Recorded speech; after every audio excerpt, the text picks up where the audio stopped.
Masih bersama Radio Silaturahim juga Rasi TV untuk Islam yang satu. Masih bersama juga di acara Tausiah Pagi Kajian Fikih Syafi'i bersama Ustadz Ahmad Zazili Holil membahas mengenai syarat-syarat calon istri. Tadi sudah dibahas kriteria yang pertama ya Ustadz ya, syarat-syarat wanita yang halal untuk dinikahi. Dan ada dua syarat. Yang kedua tadi syarat-syarat keluarga yang sakinah, nanti mungkin minggu depan dibahas ya. Dan sudah banyak SMS yang masuk. Ini yang pertama Ustadz datangnya dari hamba Allah di Jakarta. Pak Ustadz, kalau di kampung saya ada yang mengatakan bahwa anak di luar nikah selama ibunya tidak dinikahi, anaknya tetap halal meskipun untuk bapak biologisnya. Apakah benar seperti itu Ustadz? Coba diulang sekali. Ya. Anak di luar nikah selama ibunya tidak dinikahi, Ya. anaknya tetap halal meskipun untuk bapak biologisnya. Apakah benar seperti itu Ustadz? Ya, secara fikih ya itu seperti itu. Karena itu bukan anak pada hakikatnya. Jadi nasabnya juga kan, binnya juga bukan kepada bapaknya. Yeah. Ya, binnya itu adalah kepada ibunya, seperti kan disebutkan Isa bin Maryam, ya. Itu seperti itu. Itu benar sekali yang seperti itu.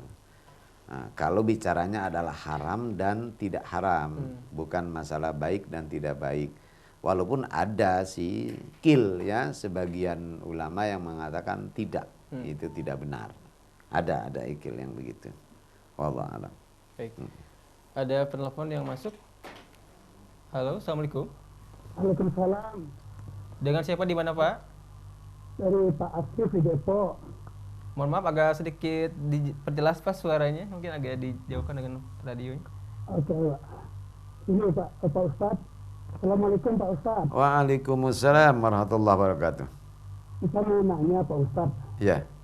Ini betul kejadian. Jadi begini Pak Ustadz.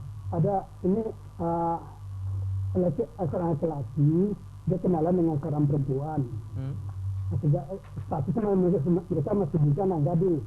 Status ya Pak. Kemudian kenalan, orang tua yang begitu kenalan, nggak lama orang tua perempuan mendesak laki-laki untuk mengawini anaknya.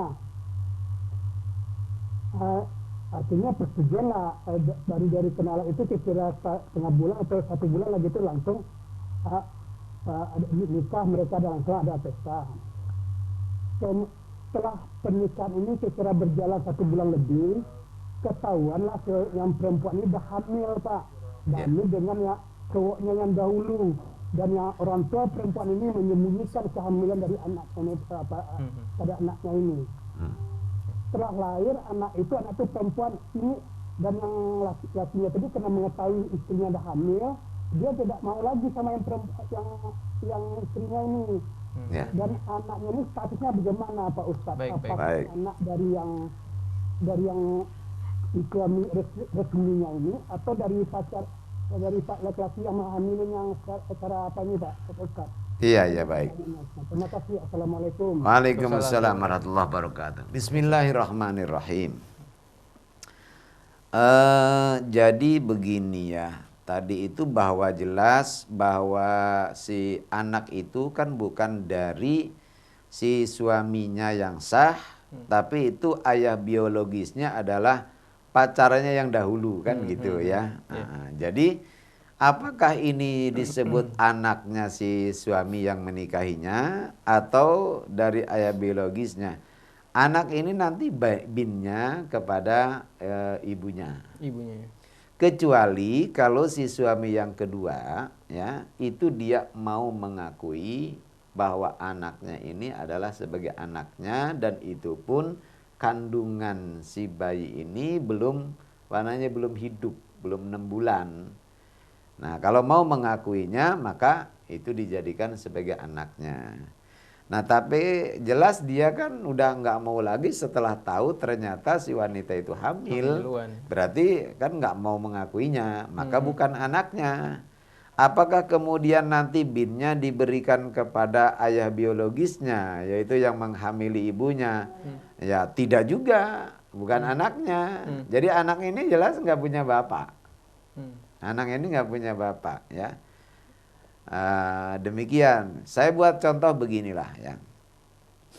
Kalau saya punya kebun, ya, saya punya bapak aja saya buat contoh, ya. Bapak punya kebun. Kemudian kebun bapak ini saya tanami tanpa seizin bapak. Begitu sudah waktunya panen, maka bapak dengan saya ribut, merasa masing-masing punya hak. Bapak merasa itu hak bapak, wong adanya di kebun bapak. Saya merasa ini hak saya karena saya yang menanam. Nah, akhirnya saya pergi dengan bapak mengadu ke pengadilan. Siapa yang paling dimenangkan oleh pengadilan hari itu hari? Yang punya kebun itu. Yang punya kebun kan? Yang punya kebun pasti menang. Nggak mungkin saya menang karena nanam di tempat yang punya kebun itu, gitu kan? Nah, sedangkan saya nanamnya itu tanpa seizin bapak. Nah, itu begitu. Sekarang berbeda kalau saya mau nanam atas izin bapak. Ya dengan sendirinya itu adalah si tanaman itu milik saya. Itu begitu. Ya. Nah, demikian juga di dalam pernikahan. Maka kalau kita datang kepada bapaknya baik-baik, diizinkan oleh bapaknya dengan mengatakan, saya nikahkan, saya kawinkan saudara kepada anak kandung saya dengan maharnya sekian tunai. Lalu dijawab, saya terima nikahnya, kan? Nah, itu namanya izin. Maka ketika keluar dari tumbuhan yaitu anak, ya jadi milik yang mengatakan saya terima. Tapi sekarang kalau nggak izin dulu, lah ya tanaman itu milik siapa? Bukan milik yang menanam. Itu begitu. Ya, Allah Allah. Baik, semoga terjawab. Kembali ke pertanyaan dari SMS selanjutnya ini. Assalamualaikum warahmatullahi wabarakatuh. Waalaikumsalam warahmatullahi wabarakatuh. Umi Patih di Batam, Ustaz. Mau bertanya, apakah benar kalau suami meninggal dan setelah selesai masa iddah, maka doa istri tidak lagi sampai kepada suami karena sudah menjadi hak orang lain? Mohon pencerahannya, Ustaz. Baiklah, bismillahirrahmanirrahim. Suatu hari ada seorang wanita bertanya kepada Rasulullah Shallallahu Alaihi Wasallam, ya, bahwa Rasulullah mengatakan bahwa nanti Siti Maryam itu akan menjadi istrinya Rasul di sana. Ya, kemudian seorang bertanya kepada Rasul, Rasul, kalau saya pernah menikah dengan suami, dengan seseorang, tapi menikahnya itu beberapa kali lah. Jadi beberapa suami gitu tuh. Nah, lalu masuk surga. Nah, nanti saya itu kalau umpamanya masuk surga dan suami-suami itu masuk surga semua, nanti bersama dengan siapa? Adalah dengan lelaki yang paling soleh, suami yang paling soleh. Artinya hubungan pernikahan di dunia antara suami istri itu tidak putus karena karena kematian. Jadi karena suami ibu sudah meninggal, jadi ibu itu sudah putus sama sekali dengan si suami itu, dengan almarhum. Enggak. Ya. Suatu saat nanti kalau ibu jadi ahli surga, suami ibu jadi ahli surga, di surga akan dikumpulkan lagi oleh Rasulullah, oleh Allah, ya. Itu yang pertama yang harus diingat. Jadi udah putus, sudah bukan milik kita lagi. Nah, itu ungkapan seperti itu nggak benar, ya, seperti itu. Yang kedua sekarang, terlepas apakah benar dulu atau tidak itu ya. Sekarang yang kedua mengenai doa, seolah-olah doa itu diterima kalau antara kita dengan yang didoakan ada ikatan, entah ikatan karena pernikahan atau karena kerabat. Baik, saya akan buatkan sekarang satu tamsil ya. Sebab kan ada satu doa atau hadis yang mengatakan kalau seorang manusia meninggal, terputus pahalanya kecuali pahala dari 3 amal. Pertama sedekah jariyah atau wakaf, yang kedua ilmu yang bermanfaat, berguna, yang ketiganya doa anak yang soleh. Doa anak yang soleh. Berarti kalau bukan doa anak, orang lain seolah-olah nggak ada gunanya. Padahal di dalam Al-Quran sendiri Allah mengatakan Rabbana gfir lana wa li ikhwanina alladzina sabaquna bil iman.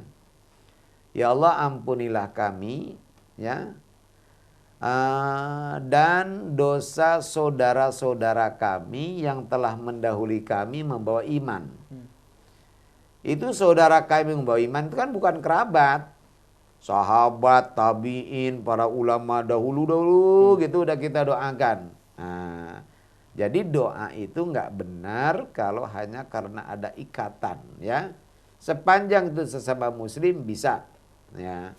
Baik, saya akan buatkan sebuah tamsil begini. Fahri punya anak, saya punya anak. Anak saya itu kan wajib berbakti kepada saya, kan? Iya. Anak Fahri wajib berbakti enggak kepada saya? Tidak. Enggak, kan? Nah, begitu juga anak saya enggak wajib berbakti kepada Fahri, ya. Lalu anak saya ini berdoa. Anak saya wajib berbakti kepada saya dan akan berdosa, ya, kalau anak itu tidak berbakti kepada kepada saya, kan, anak saya. Begitu juga anak Fahri, kan? Salah satu bentuk bakti itu adalah berdoa. Jadi kalau anak saya mengatakan, ya Allah ampuni abah saya, nah, itu berbakti, ya, anak ini. Kalau enggak dia mau begitu, berarti berdosa. Nah, ini doa ini anak saya itu akan diterima oleh Allah, ya, oleh Allah. Padahal padahal anak saya ini wajib berbakti kepada saya. Sehingga kalau nggak bakti berdosa. Nah, kalau yang wajib berbakti saja doanya diterima oleh Allah, apalagi doa orang yang tidak wajib berbakti. Bisa dipahami nggak? Anaknya Fahri kan nggak wajib bakti kepada saya. Yeah. Artinya kalau anak Fahri nggak mendoakan saya kan nggak berdosa. Iya, nggak apa-apa. Tapi anak saya kalau nggak mendoakan maka anak saya berdosa, kan? Nah, doa anak yang berdoa seandainya tidak berdoa dia berdosa itu diterima. Apalagi kalau doa orang yang seandainya tidak berdoa dia tidak berdosa, tentu kan lebih diterima lagi, ya kan? Tuh begitu. Jadi kalau yang masih ada ikatan saja diterima, apalagi yang tidak ada ikatan. Apalagi yang tidak ada ikatan, itu lebih karena keikhlasannya udah jelas. Betul. Unsur keikhlasannya itu jelas. Kalau anak berdoa bisa jadi, ya, motivasinya ini supaya jangan disiksa. Itu bisa jadi.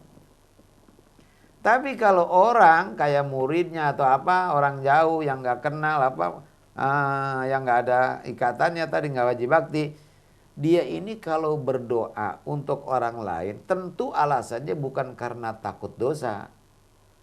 Bukan, jadi murni karena mengharapkan ridha Allah. Nah, disinilah makanya ada ungkapan dari Imam Nawawi yang mengatakan begini.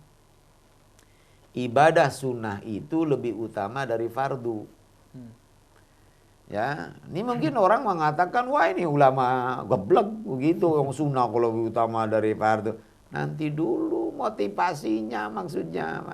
Sekarang begini coba Fahri, ya.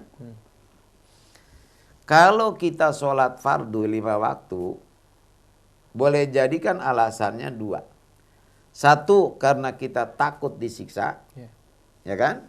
Yang keduanya adalah mengharapkan keridhaan Allah. Itu alasannya. Nah, karena itulah kita sholat fardu. Kalau sholat sunnah itu kan kalau dikerjakan dalam fikih diberi pahala, enggak dikerjakan kan kita enggak akan disiksa. Maka kalau kita mengerjakan sholat sunnah, alasannya pasti bukan karena takut disiksa. Wong sholat sunnah itu enggak dikerjakan enggak berdosa kok, ya. Jadi kalau gitu apa yang mendorong dia sholat sunnah? Yang jelas bukan takut disiksa. Jadi berarti harapannya adalah karena mengharap ridha Allah, mengikuti sunnah Rasul. Ini loh motivasinya. Ini yang mendorongnya ini. Makanya alasannya sholat sunnah itu jauh lebih utama dari fardu. Kalau fardu karena takut disiksa. Kalau ini karena ridho, karena suka. Kalau Fahri punya pembantu 2. Yang satu pembantu itu mengerjakan perintah kita karena takut. Yang satu adalah karena suka kepada kita. Karena cinta kepada kita. Pasti kita menyukai pembantu yang suka kepada kita. Bukan pembantu yang takut kepada kita. Sebab kalau pembantu yang takut, iya kalau ada kita. Kalau kita pergi kemana, mungkin gak dikerjain itu pekerjaan. Tapi kalau orang karena cinta, ada enggak ada kita tetap dia akan kerjakan. Itulah makanya Allah lebih menyintai hambanya yang cinta kepada Allah daripada hamba yang takut kepada Allah. Gitu. Nah ini jadi ibu itu ya nggak benar seperti itu. Ibu tetap berdoa kepada suami, apalagi tetap kaitannya ada ya antara ibu dengan suami. Nggak boleh lupakan hanya karena kematian. Dan hubungan ibu saja makanya dengan mertua itu kan nggak putus, ya terus sebagai mertua. Itulah menunjukkan bahwasanya antara si suami dengan istri itu kalau karena kematian itu tidak pernah putus, ya karena kematian. Wallahu a'lam. Baik Ibu Pati, semoga terjawab. Terus untuk suami, insya Allah sampai ya doanya kepada almarhum mas suami. Baik, kembali ke satu pertanyaan terakhir Ustaz ya. Baik, dari hamba Allah di Sukabumi Ustaz. Assalamualaikum warahmatullahi wabarakatuh. Waalaikumsalam warahmatullahi wabarakatuh. Bolehkah wali nikah baik wali nasab maupun wali hakim minta dibayar Ustaz sebagai wali nikah? Apakah boleh seperti itu? Wali nikah minta dibayar. Ya. Kalau yang ditanyakan adalah minta dibayar, kalau ini adalah wali itu sebagai wali dari anaknya sendiri gitu ya, yang dia mempunyai kewajiban, ya nggak pantas lah namanya dibayar. Tapi kalau umpamanya kayak hakim ya, nah ya paling tidak di negara kita ini yang semua begitu, bayar ya, bayar. Tapi kalau orang tua kandung, paman, saudara, kok minta dibayar ya nggak beres. Di mana ada kekeluargaan yang semacam ini. Demikian juga menjadi saksi ya, seperti itu. Jadi nggak benar itu seperti itu. Ya, tapi kalau tadi hakim, penghulu, ya memang dari situlah istilahnya hidupnya atau penghasilan mereka ya. Kita maklumi aja kalau itu.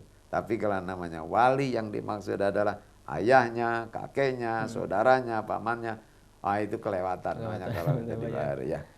Ya mudah-mudahan Allah Subhanahu wa taala panjangkan umur kita dalam taat kepadanya. Amin. Allah bimbing hati kita ke jalan yang diridhoi dan dicintainya, melimpahkan rahmat, taufik dan hidayah kepada kita anak cucu kita sehingga dapat istiqomah dalam menjalankan perintahnya, menjauhi larangannya. Rabbana taqabbal minna du'ana warjana sirahmalina birahmatika ya arhamar rahimin. Wa sallallahu ala sayyidina Muhammadin wa ala alihi wasallam. Alhamdulillahirabbil alamin. Assalamualaikum warahmatullahi wabarakatuh. Waalaikumsalam. Terima kasih Muhammad Jadidul atas ilmunya di pagi hari ini. Tausiah pagi kajian fikih Syafi'i bersama Ustaz Ahmad Jazili Khalil membahas mengenai syarat-syarat calon istri. Semoga dapat mencerahkan kita, dapat membuat kita bertambah ilmu agama kita dan juga menambah iman dan tahu kita kepada Allah Subhanahu wa taala. Saya Muhammad Farid temani Arifin, Haidar dan juga Cindy berpamit. Subhanakallahumma bihamdika asyhadu an la ilaha illa anta astaghfiruka wa atubu ilaik. Wassalamualaikum warahmatullahi wabarakatuh.